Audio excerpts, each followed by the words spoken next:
Welcome to All Things Policy, a daily podcast by the Takshashila Institution. We are a bunch of policy nerds based in Bengaluru, and we like bringing fresh perspectives to Indian affairs and Indian perspectives to global affairs. So grab a cup of coffee, sit back, and join us for today's chat. Hello and welcome to another episode of Takshashila Institution's All Things Policy podcast. In today's conversation, I chat with Suryaprabha Sadashivan, who is a Senior Vice President, Public Policy and FIPRA India Lead at the Chase Advisors. Surya is at the helm of Chase Advisors' dynamic practices in healthcare, energy sustainability, social sectors, and tourism. Her acumen encompasses diverse policy issues within these sectors and a keen understanding of India's stakeholder landscape. Surya has also been instrumental in engaging with policymakers at the union and state government levels, parliamentarians, and sectoral experts to shape policy discourse on various pressing social and business issues. The reason why we have Surya on this particular chat is because we want to explore the policy advisory space in India. We've all heard of policy research. We mostly heard of policy advocacy. But what exactly is a policy advisory space? And that's what we'll be talking to Surya about.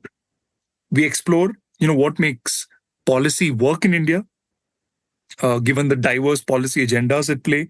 We look at, what really leads to policy adoption beyond, data and data-based decision making. We look at what's the political economy and the role of the political economy in shaping the policy practice. We look at ethics and influence that can shape, policy advisory, and where do you sort of draw the line between lobbying and strategic advocacy. So these are just some of the topics that we'll be exploring in this conversation, and I hope you enjoy this chat. Thanks, Surya, for joining us on the All Things Policy podcast. Thank you so much for having me here. It's a pleasure being here and looking forward to an interesting conversation today. Yeah, we have sectoral focus in the work that we do here at Takshashila. We are primarily an educational and research organization. But one of the areas which has a very strong influence on policy making in India is the policy advisory space. And that's really what we want to understand from you. So if you could maybe give us a sense of what does the policy advisory space even mean, right? Who is your target audience? What is the ecosystem like in India? So what would be the right way to sort of define and understand policy advisory in today's climate? Right. And that's a very interesting question because, as you rightly said, I think this is a very evolving space. And while a lot of people understand what the space really means, but it's also so dynamic. So typically, if I had to sort of explain what is policy advisory space and, what do we do at Chase Advisors, I'd say, typically that we sit at the intersection of policy, politics, people, and business, which effectively means that what we, in a rapidly shifting policy environment, advisory work that a firm like us would, or any other firm like us would do, is about building more clarity, credibility, and constructive action on any issue that is evolving in the form of regulation, in the form of a policy, or in the form of public sentiment, right?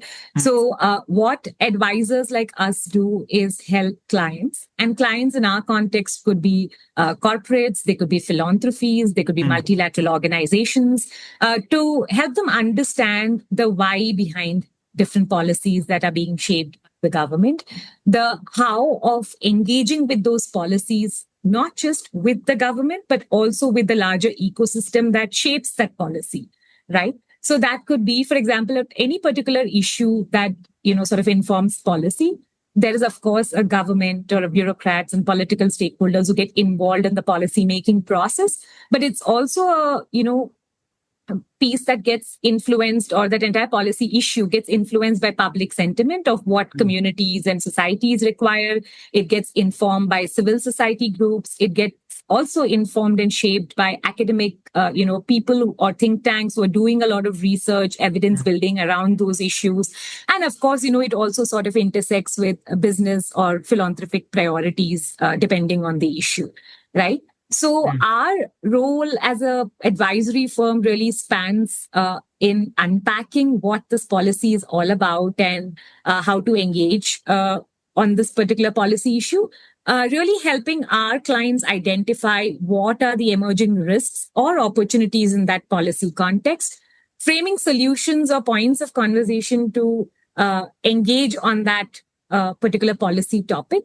And of course, really looking at how do we engage with different stakeholders or actors who make a policy happen, right? How do we sort of have discussions, dialogues with them to ensure that, we are able to really understand what's driving this policy in a better manner and to work with all the actors present to shape the discourse around that particular policy. Got it. One of the things that sort of jumped out for me from what you just told me is the fact that many times policy making is considered, or in this instance, a corporate's or a company's take on a particular policy recommendation, right, is almost like an afterthought. And that's also probably because it's still a very nascent, space, at least in the Indian context. Right. So, I wanted to understand from you, have we moved from, let's say, a reactive, policy understanding to something that's more proactive, where you actively discuss strategies with the clients? And, how do you help them shape like sort of long-term strategic understanding of, policies in certain sectors? So has it moved away from this reactive sort of understanding to something that's more, proactive? No, that's a very good question, Carl. And I sort of do feel that, it's very pertinent to sort of engage on this because, yes, you're right that, this whole policy advisory and this whole ecosystem is evolving in India, unlike the West, where, all of these concepts have been way more mature. And we've also in the last, 14 years of working with different kinds of clients, seen that a lot of clients are understanding, whether it's, again, when I say clients, I'm talking about whether it's corporates or even sometimes philanthropic organizations which are engaging with policymakers on different issues, right?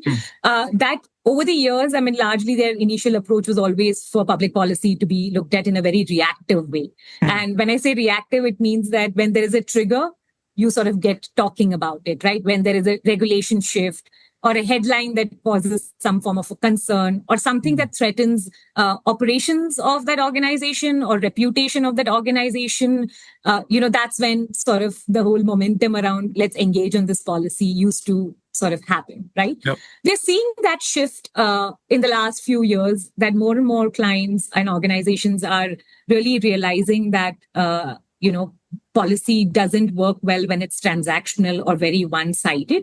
And we always, when we engage with our clients, we say that don't show up when you want something, right? It's, you have to also be very clear about what are you contributing to the ecosystem.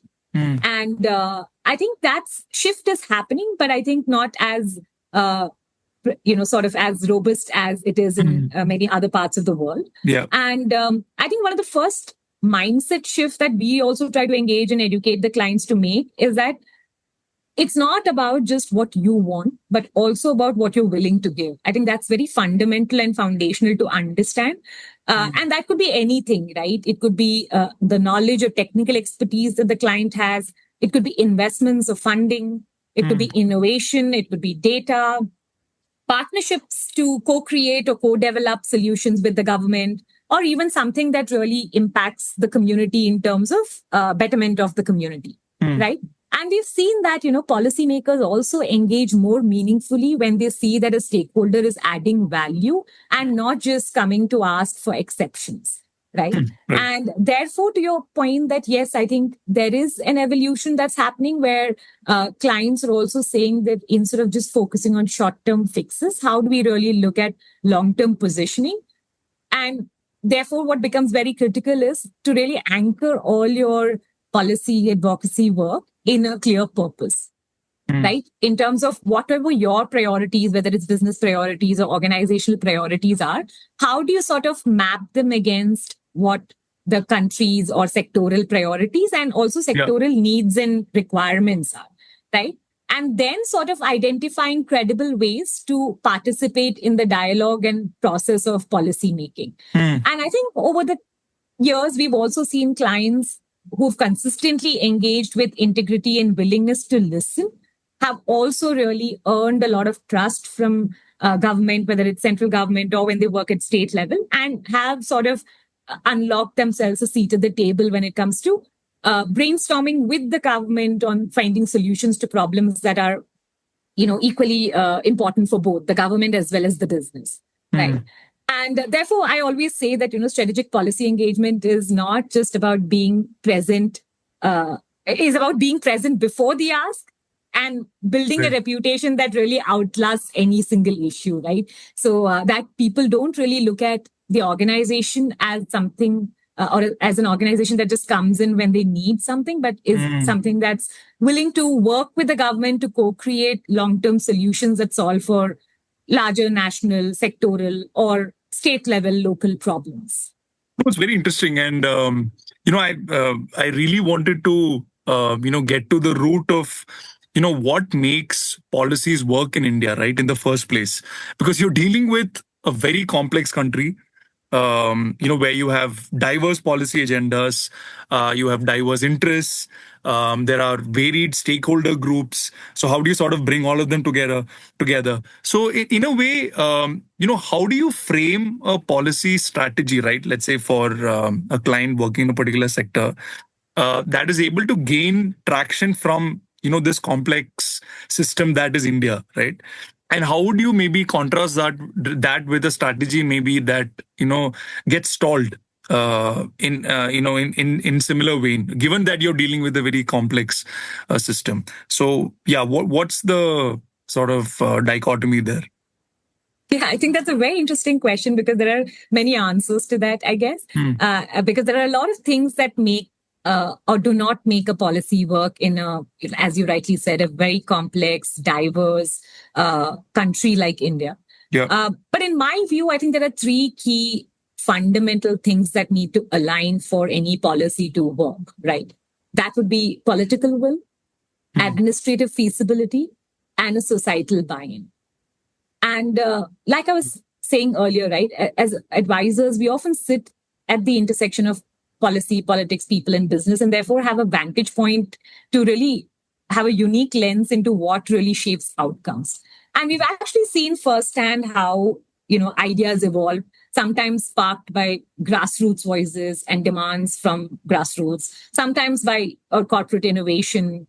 But what we've also seen is these only gain traction when A, they're well understood, B, they are acknowledged as something that addresses the national or state priority.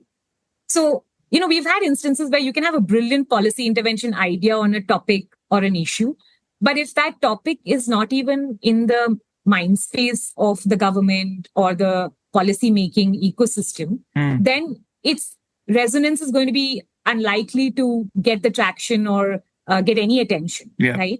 So therefore, it is very important that how you look at your policy, look at a problem that you're trying to solve through a policy intervention from the lens of how does this really fit the government's vision or priorities, whether the implementing machinery is ready for it. Because often, there are great ideas, but we realize that in a country like India, we may not necessarily have the, mechanisms, the, sort of just sheer infrastructure to implement it. And that readiness not being there could be a reason for something to get stalled, right? And therefore, I always say that, it is not just about what the policy is about, but it is also about how and when it is introduced and who champions it, right? Because in a country like India, I think there's so much of distraction, so much of noise. It's very important for you to eventually build a few champions who can really take you through the conceptualization phase to the seeing through the policy come through phase, right? And I think therefore, really knowing when to time your conversations around a policy, how do you sort of place that in the context of resonance, and who do you identify and engage and enlist as champions really, really matters. Right. I think, even at Takshashila, we often like to say that a policy is only complete, once the implementation is clear, right? If not, it's a bad policy. it's just a good idea, like as you put it, right? Absolutely. A policy almost ought to have an implementation sort of aspect baked into it. Otherwise, it's not going anywhere. So I want to come back to what really drives policy adoption. But, just taking a look at the, different, let's say, events and factors, in India's political economy and, how to navigate through this, right? So you have election cycles, and you're talking about election cycles at the union level, but also at the state level. You have budget windows. Again, you have this across union and state level. You have also multilateral engagement, of the most recent of them being the G20, which India had hosted. So how do you leverage some of these, factors in shaping your sort of policy advisory strategy, right, for the client?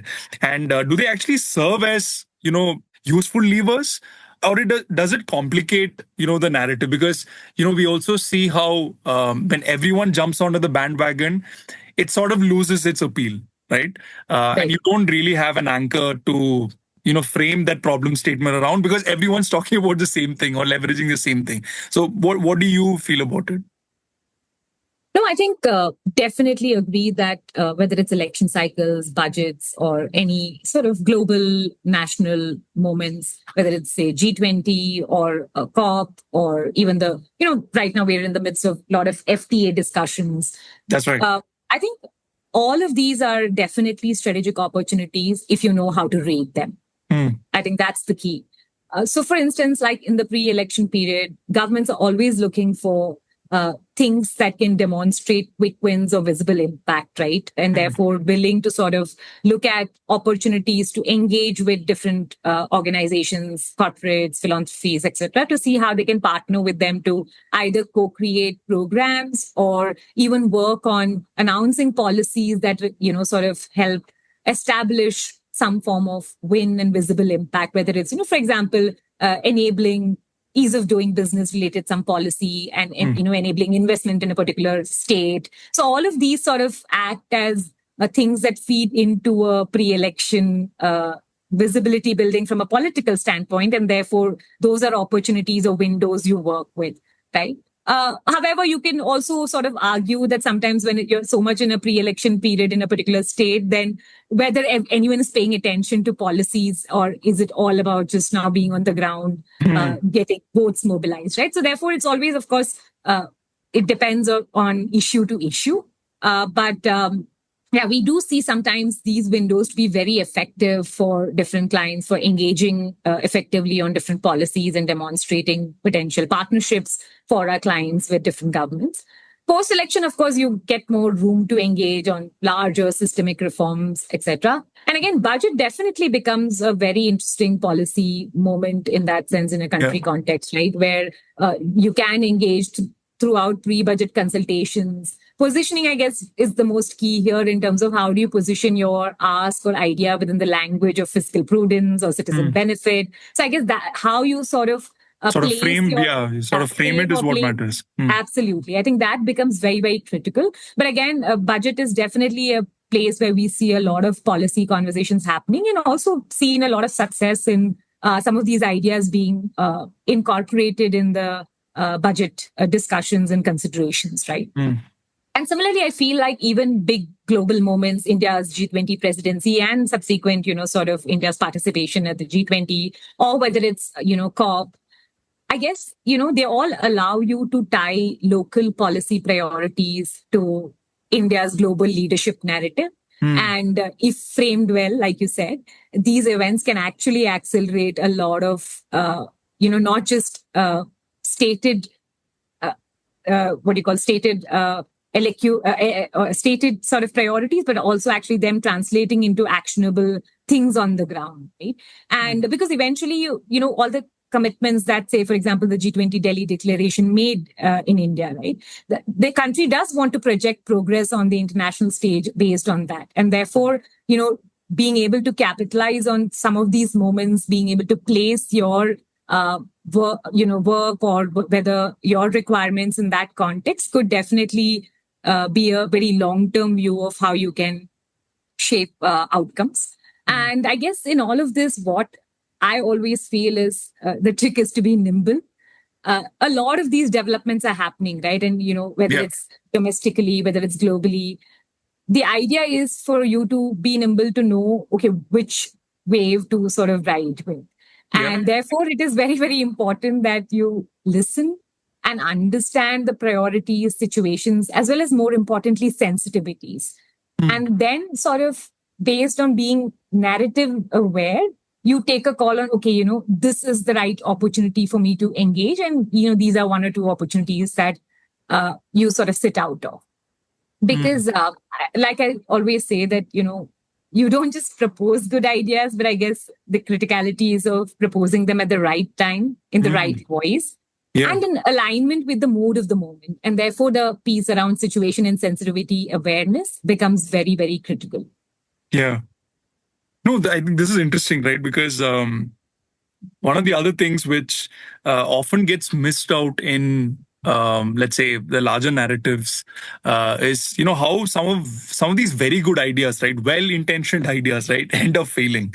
So let's say you were to pick one of these factors, or let's say even a global moment, at what point do good ideas fail, or what are the circumstances under which a good idea fails, right? So this could be maybe a policy effort that really had merit, but doesn't see the light of day. And what has that really taught you about how the policy ecosystem works in India? Right. No, it's actually very interesting you asked this, because we've actually experienced it firsthand on working on different good ideas, but fail. Right. And I'll probably talk about one of the examples where we worked on a policy proposal regarding an urban mobility policy issue. Right. It was absolutely timely, in the context of the state. These are conversations that were very alive. It was backed by strong evidence or data, as we say. Right. It aligned with the government's priorities, had sort of initial buy-in from different parts of the bureaucracy, as well as few political, champions who had sort of backed this. So in that sense, like from on paper perspective, it ticked all the boxes, right? But it didn't move. And you wonder why. But we realized soon enough, after we continued our engagement, to really dig deep on, okay, what's not worked? Because it's stuck and it's not moving, and it doesn't seem to have any potential to move. That's when we realized that we probably underestimate the depth of resistance from local political actors who had entrenched interests in maintaining a status quo on that particular issue or topic. And more importantly, I think we misjudged the timing. An election was approaching and administration wasn't willing to take on anything politically. And it's a risk, right? It's politically risky. Yeah. It's politically risky. So I guess for us, the lesson was that, yes, there was policy merit. Yes, there was buy-in. Yes, there was strong evidence. And it was a demand that came from the ground. It was not like, it was being pushed as an external agenda, but it was not sufficient. And therefore, one of the things we took away from that entire, 1 year of working on that entire program was you do need a complete power map done. Right? In terms of anything that you're proposing or you're working with the government. In this case, we were working with the government, right? Who stands to lose? Who needs to champion it? And whether the political environment can absorb disruption or not. I think that's a question we didn't ask sooner, and we came to it much later, right? And therefore, we realized that sequencing matters a lot. Sometimes the idea is right, but you probably need to stage it differently. Build more public momentum, perhaps, or even probably engage from a very different entry point than going down the very typical process of how consultations are done and, the way in which things move in a policy ecosystem. So, I guess what I took away is that I think failure isn't always about the idea. It's, I feel, often about misreading the ecosystem. And, those, I think, experiences are as important as successes, because this particular 1.5 years of work did teach us that if you need to listen more, assume less, and, like I said, do a lot more political environment sense checking sooner than later. Yeah. No, that's, I think, well said. And, there are also ideas at a very broad level, like something like free trade, right? Which we often like to champion here at Takshashila. And we do that through our writings, through our research. But it's a very difficult idea now to get through to people, right? You have, it's the tariff, regime that we are in or we operate in as far as, global trade is concerned. So I guess the only way to work around it, maybe if not in the policy advisory space, but definitely in being able to disseminate these ideas, I think will help in the long run. And I think that's essentially the hope. Surya, I just wanted to talk a little bit about, what's fairly commonplace in the US, right? And that's lobbying. If you could just maybe educate our listeners on what is the fundamental difference or the line that you draw between strategic advisory and lobbying. And does that even have a place in, let's say, a system like India's? And if there have been any ethical boundaries of influence that you've had to that you found particularly hard to navigate. Right. No, I think that's a very good question. And at least in an Indian context, I do always say that in policy consulting, ethics and compliance are absolutely, non-negotiable. I mean, they aren't optional, right? They are the foundation. And even when we work with clients whose interests intersect with policy, advocacy, engaging with government, we always put it at very, very clear as foundational that how we engage is as important as what we are engaging, right? And that sort of brings me to the point of how is it different from, say, lobbying, right? And at least, and I can speak for us as an organization, we always say that, we don't promise outcomes when we take on mandates for different clients, right? And we are very clear that we will not bypass process. Our job is really to help clients shape and inform policy conversations in a way that is transparent, compliant with the law, and grounded in evidence. And that effectively means that it is important for us as their partners to educate them on understanding the system, respecting its boundaries, and working through the legitimate platforms and opportunities that are made available in an Indian context, right? Which means like legitimately engaging on a one-on-one meeting with different bureaucrats, ministers as required. If required, doing briefings with different members of parliaments, depending again on the topic and the issue. Of course, being a part of the different consultations in the parliamentary process that do open up on different policy process, and not really sort of circumvent any of these processes to go behind the door, have back channel conversations to nudge, fast track any of it, right? And honestly, there have been times when we've actually stepped back from engagements that didn't align with these principles, right? Because we either thought that the approach was too transactional from the way the client wanted us to approach it, or we weren't sure or we weren't clear about the intent, right? And we've also, sort of worked with different clients. And again, a lot of clients these days are also equally conscious because there are so many ethical and compliance norms that they all have to follow. So we've definitely seen that, there is a lot of maturity, understanding, and acceptance, even from the client's end, to not expect something that's bypassing the ethical process of engaging on a policy context, right? And we've, sort of made it very clear to clients that, what you should stay away is your positioning shouldn't be risked being misinterpreted by the government or media. And therefore, very important to ensure that how you represent the issue is in a very transparent manner. And, I'm sure you will agree with this, but in this space, your credibility is your success, right? If you lose that, you're not useful to your client or the system. So I guess for us as a policy advisory firm, the line is very simple. We help clients be strategic, but always within the framework of ethics, transparency, and institutional respect, if I can say so. Oh, fascinating. And maybe at some point, it would be good to also maybe speak to you on, policy advisory works maybe in a different country context. So maybe that's a chat for another day.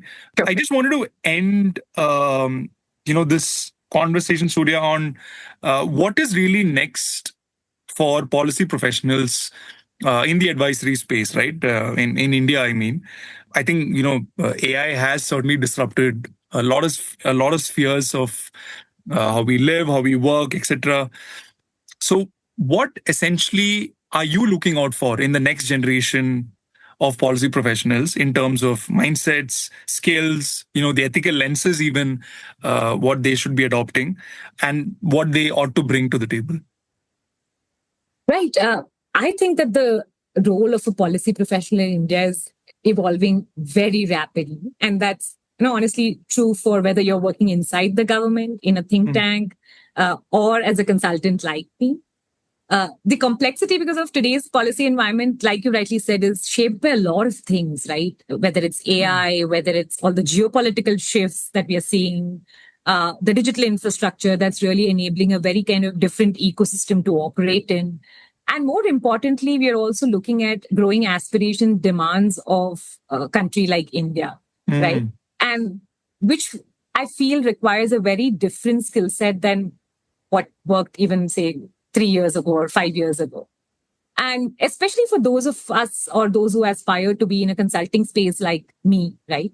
The expectation is even more layered, I would say, because you're not just decoding policy. You're actually interpreting it for diverse stakeholders.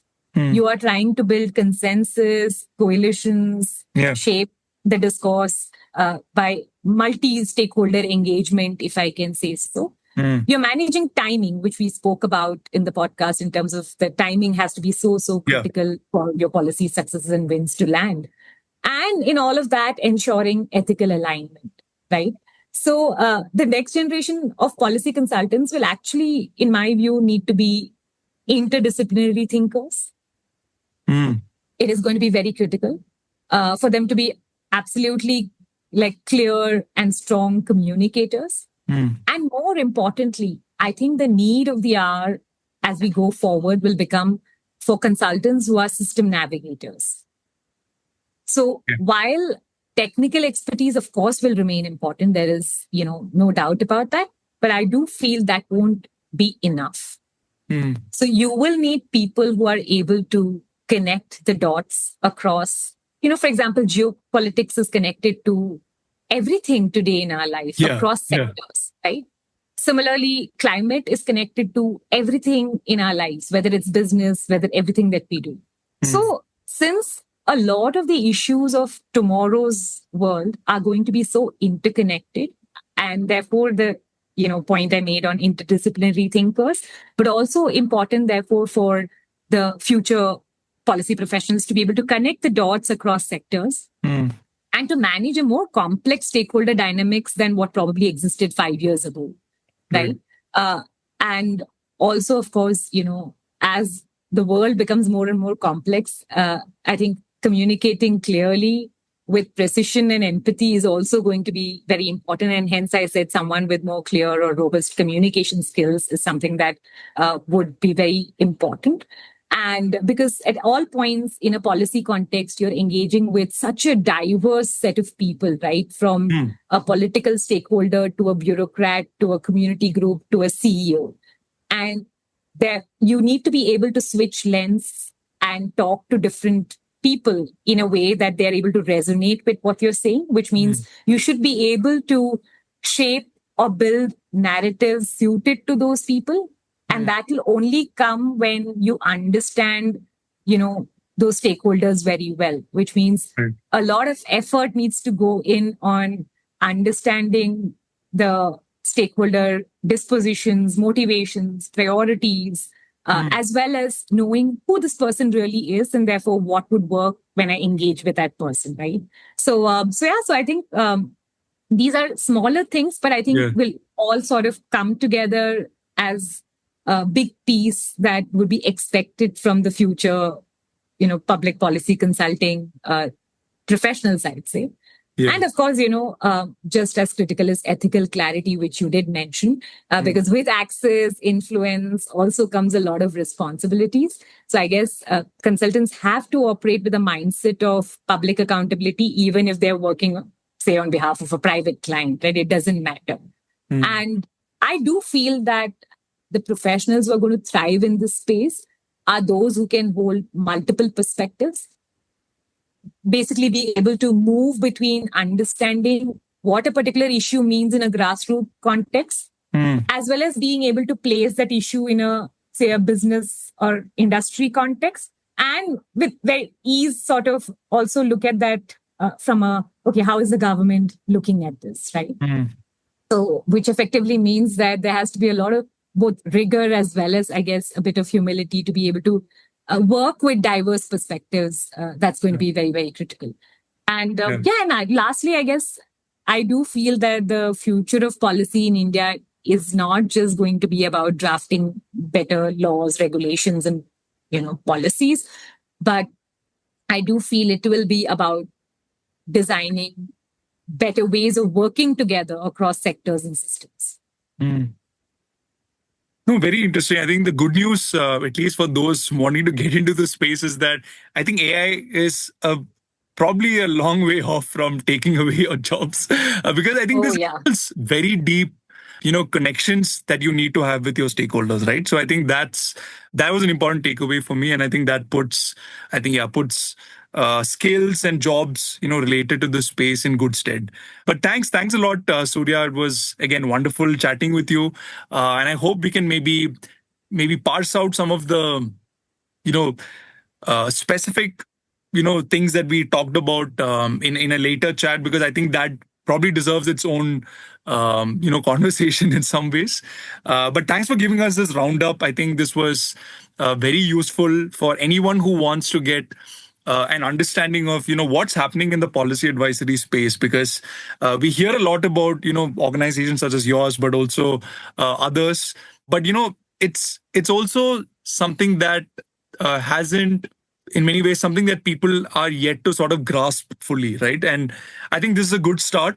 Perhaps we can have another conversation, sometime in the future about, what are some of the upcoming trends in the policy advisory space that maybe one needs to sort of watch out for. And I'm sure a lot of that will be shaped by global discourse in other country contexts.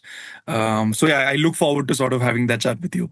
But thanks so much for joining us on the podcast, Surya. And we'll be in touch. Absolutely. Thanks so much for having me. It was a great pleasure being here, and look forward to our future conversations. There is so much to talk about in the policy space, and absolutely love your podcast because I do get so many diverse perspectives from different episodes. So thank you for the good work that you guys are doing at Takshashila Institute. Thank you. If you liked our show, dive into Takshashila's research on technology, strategy, and economic affairs. Check us out at our Twitter handle @TakshashilaINST or our website takshashila.org.in.